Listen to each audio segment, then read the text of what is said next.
はい、皆様こんにちは。法華経の話第70回です。今回は如来寿量本第16についてお話をしていきます。如来寿量本第16ですね。如来寿量本は如来、仏様の寿量、寿命について説かれた章になります。前回の十地遊十本第15では、とてつもない数の自由の菩薩たちが地より出現しました。自由の菩薩たちはあまりにもとてつもない数で、またあまりにも立派な姿をしていましたから、弥勒菩薩をはじめとする聴衆は何事かと驚き、釈尊に質問をするわけです。これは一体全体どういうことでしょうか。すると釈尊は、我は久遠よりこの方、これらの種を教化せり、とちらりと久遠の存在を示しました。これを略海言検論と言いました。でもこの説明では弥勒菩薩たちは納得できないわけです。そこで弥勒菩薩は釈尊が浄土をして40年余りの歳月でなぜこれほど多くの自由の菩薩たちを教化できたのか、それを改めて質問をするわけです。その答えがこの如来寿量本になります。この如来寿量本をお話しするにあたり、改めていろいろと読み直してみましたが、やはり実に膨大な数の解釈があるということを改めて思いました。お話ししなければならないこともあまりにもたくさんあるわけです。それはやはりこの如来寿量本がこの法華経の中心であり真髄のところであるということがあるわけです。ですからこの法華経の話のシリーズ全体を通して心がけていることでもありますが、今回のこの如来寿量本もまずはできるだけ簡単に如来寿量本の内容がどういうものであるかということだけをお話をしていければなと思っております。では本文の内容に入っていきますが、もう一つお話を前提として説明しておこうかなと思います。それはこの如来寿量本では特に仏様と教えが一体であるということを意識してほしいということです。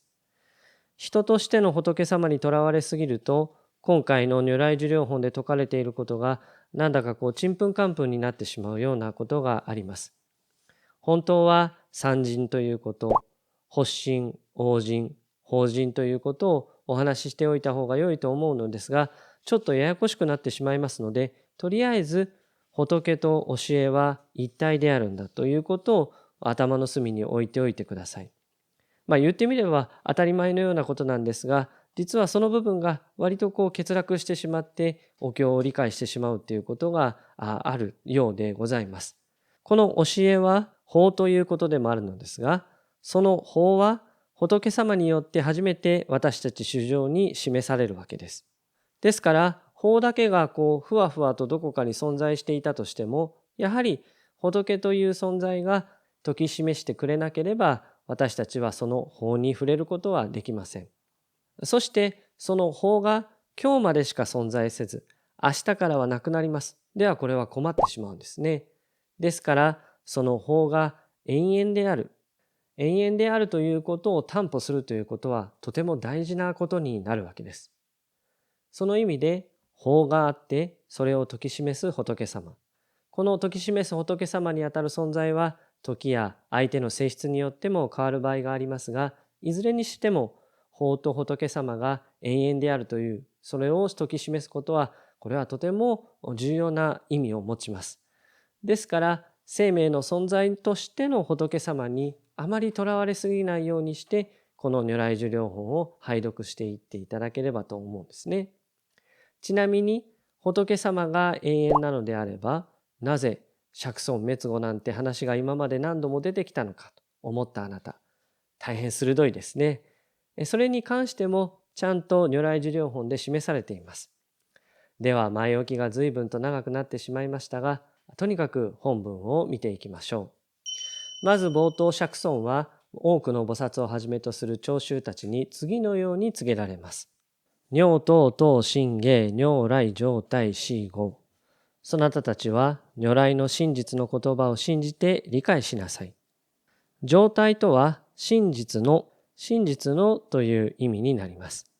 釈尊は真実の言葉を、仏の真実の言葉を信下しなさいと3回もここから念押しをするんですね。これに対して弥勒菩薩たちは、がとうとう信十仏語、私たちは必ずや仏のお言葉を信じて受け入れ申し上げますと、これを4回にわたって誓いの言葉を述べます。これは方便法のところでも三子三称というそういう儀式がありましたが、大事なことが説かれるときに示される儀式になります。はい、今から大事なことを言います。はい、では説いてください。では、聴聞する側はすぐに忘れてしまうんですね。インターネットなどで調べたことはすぐに忘れてしまうのと似ていると思います。一生懸命辞書などを引いて、やっと調べたい言葉にたどり着いたようなことは、やっぱり忘れないわけですね。それと同じで、手軽に気軽になんて気持ちで聞いたんでは心には残らない。ここでは釈尊も3度念押しをし、そして弥勒菩薩たちは周りの者に自覚を持たせるためにも4度にわたって確かに信受しますので説法をしてくださいと釈尊にお願いをするわけです。そして聴衆たちに確かな覚悟があることを悟った釈尊は次のように仰せになります。よろしい。そなたたちをよく聞きなさい。如来非密人図思力。如来が備えている神秘的で非常に不思議な力を。この不思議な力を、これは仏様だけが持つ不可思議な力のことで、今これを示すからよく聞きなさいとこう仰せなんですね。で、次に釈尊はこのように説かれます。すべての世間の者たちは皆、今の釈迦牟尼仏は釈迦族の宮殿を出て、ガヤ城にほど近い菩提樹下の道場に座して、この上ない悟りを開かれたと思っていると。これは前回もお話をしましたが、釈尊のご生涯でも有名な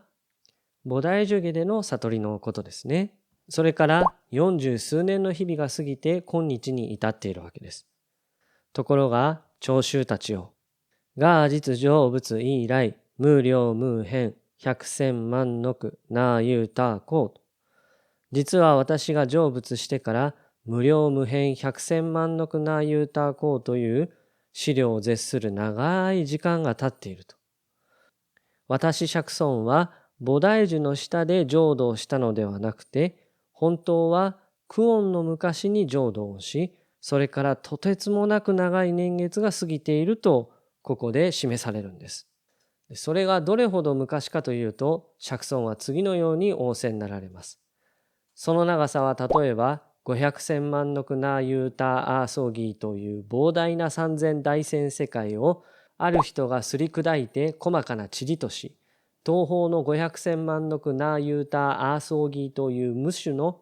の国を過ぎて、その細かい塵を一粒そこに投げ落とす。このようにしてどこまでも東の方に進み、塵をすべて投下し終わったとしよう。さて弥勒菩薩たちをこれを聞いてどのように思うか、そのような多くの世界を果たして考えを巡らしたり計算したりしてその数を知ることができるかどうか。弥勒菩薩たちは答えます。とても数えることも推し量ることもできません。釈尊は続けます。そうであろう。今まさにはっきりとそなたたちに宣言しよう。この多くの世界のうち、微塵を投下した世界も、通り過ぎて投下しなかった世界も、それらをすべて集めて、さらにそれをすり砕いて塵となし、その一つの塵を一項として数えよう。私が仏となってからこれまでに過ぎ去った時間は、今の項よりもはるかに百千万の句なゆうたアーソーギー項も長いという計り知れない年月である。と仰せになられます。弥勒菩薩たちが答えてくれてるんですね。とても数えることも推し量ることもできません。本当にそうです。もう何のことかもわからない。とにかくこれは大変な長い時間が過ぎていますよということが、ここに示されてるんですね。で、このとてつもなく長い時の流れのことを五百人連合と言います。そしてさらに次のように釈尊は仰せになるんですね。その五百人連合の昔からずっとが上在しシャーバー世界。私は常にこのシャバ世界にあって法を説き、教え導いてきた。また他の百千万の句なゆうたアーソーギーの国々においても、多くの生きる者たちを仏道へと教え導き、利益を与えてきたんだと仰せなんですね。この五百人連合のその時に悟りを開かれたことを久遠実情と言います。久遠に実に浄土を迎えたということですね。前回の十地十本第15の時は冒頭でもお話ししました略海言検論といってちらりと久遠の昔に浄土をしたことが示されました。この如来寿量本では私たちがその時の流れを理解できるかできないかは別にして菩提樹下の下で浄土をしたのは仮の姿であり五百人連合のその時に釈尊は浄土をした久遠実情ということがはっきりと示されたわけです。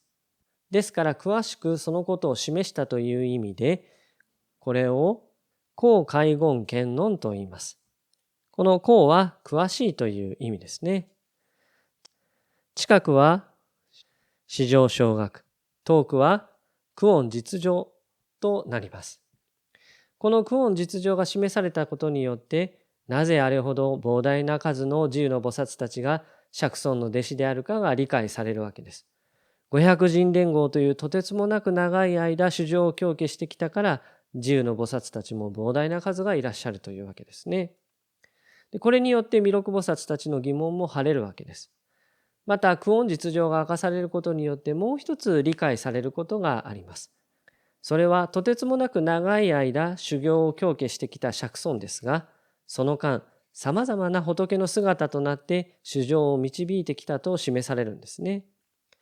これは一つの解釈でもありますが私たちがよく知る仏様たちいろいろな仏様たちは皆釈尊が衆生供給のために仮に示した仏の姿であり実の仏はこの久遠実情の時の仏であるというこういう捉え方です。ちょっと複雑になってきてしまっているんですが先ほどのお経文の続きを拝読していくとそのあたりのことがおぼろげながらでも理解できるかなと思います。続きにはこうございます。王税中元ガー節念頭仏等その中元において私は念頭仏などのことを説きまた涅槃に入るとも告げてきた。このようなことは有意修従方便皆巧みな教家の方法を用いて分別して説いたものであると。このように時には別の仏様の姿となって衆生を導いてきたと仰せなんですね。他にも徳八空十者とあってこれは善根が少なくて煩悩が多く真実の大法を求めないことを言いますがそういう者がいる時にはもう教えを聞こうとしないんだから放っておこうと思わずに手を尽くして導いてきたとこうあるんですね。それが次のようなお経文です。如来の経典はすべて多くの生きる者たちに悟りを得させるために説くのである。惑星後進惑星他進惑寺後進惑寺他進惑寺後寺惑寺他寺あるいは釈迦仏のことを説きあるいは他の仏のことを説きあるいは釈迦仏の姿を示しあるいは他の仏の姿を示しあるいは仏界のあれこれを示しあるいは苦界のあれこれを示すんだと。この部分はとても響きが良いこともあって私もとても好きなお経文です。衆生が素直に教えを聞こうとしないでチャランポランでいるものですから仏様はあの手この手を尽くして導いてくださっている、そういったことがしっかりと現れたお経文になるんですね。このお経文とても好きなお経文ですがいつも読むたびにもう仏様に苦労をかけているようでなんだか申し訳なく思ってしまうわけです。続けて釈尊はこのように仰せになります。このように私が仏の悟りを得てから数えきれない時間が経過しているんだと。その寿命は無量阿蘇義行という長さを持ち常に存在して滅することはない。が本行菩薩道私が昔菩薩の因行を修行して得た寿命はまだ尽きておらず成仏してからの百千万のなゆうた阿蘇義行に倍する時間がこれからもあるんだと。ここでしっかりと仏の寿命は常住不滅であることが示されるわけです。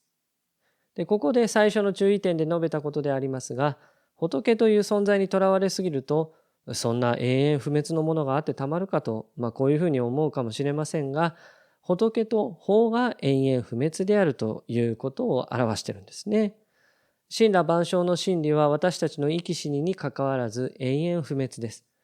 明日から急にさまざまな生命は老化しなくなるなんてことはこれはありえませんね。そんな風になったらいいって思う人もいるかもしれませんけども、そんなに突然物事の真理っていうのは変化しないわけです。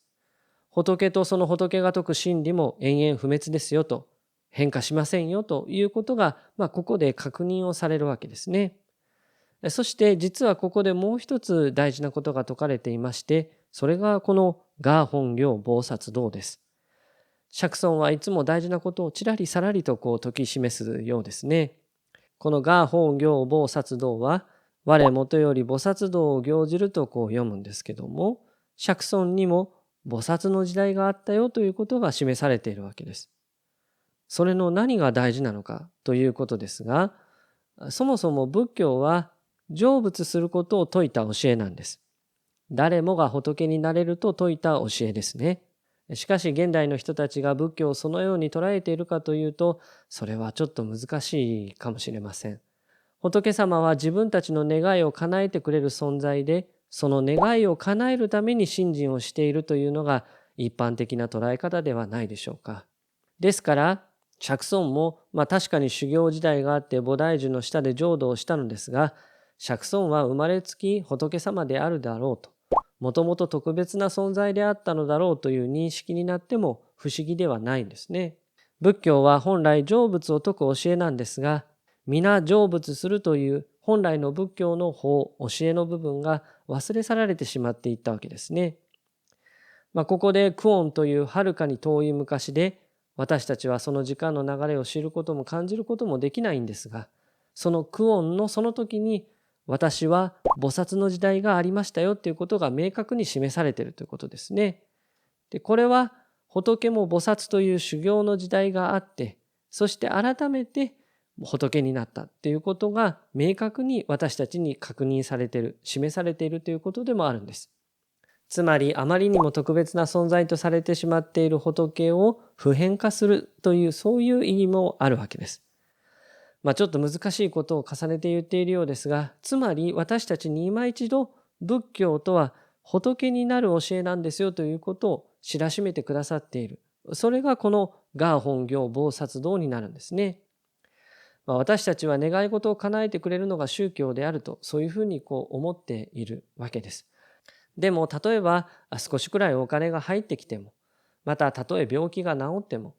こういうことを言うと語弊があるかもしれませんが、例えば自分が抱える病気が治ったとしても、人間が持つ本源的な悩みや苦しみからは結局逃れることはできないんですね。ある重病の方が奇跡的に回復することができた。嬉しい。本当に良かったと思った。これで人生バラ色だと、本当にそう思った。ところが近しい友人から、あなたは病気が治ってよかったねと突き放されるようなことを言われてしまったと。せっかく病気が治っても、そういう人間関係にあるような悩みからは逃れることができない。そのことを改めて知りましたと、あった。そういったものを読んだことがあります。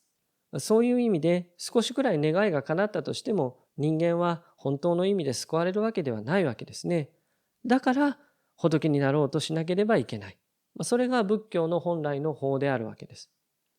そこのところに法華経は衆生を引き戻す、そういう役割があって、特にこの如来寿量本ではそのことが強く示されていくわけです。そして仏になるということに気づかせることは、この如来寿量本の最後の部分にも深く関わってきます。さて、仏は常住不滅であるということが示されました。ここでちょっと待てよ。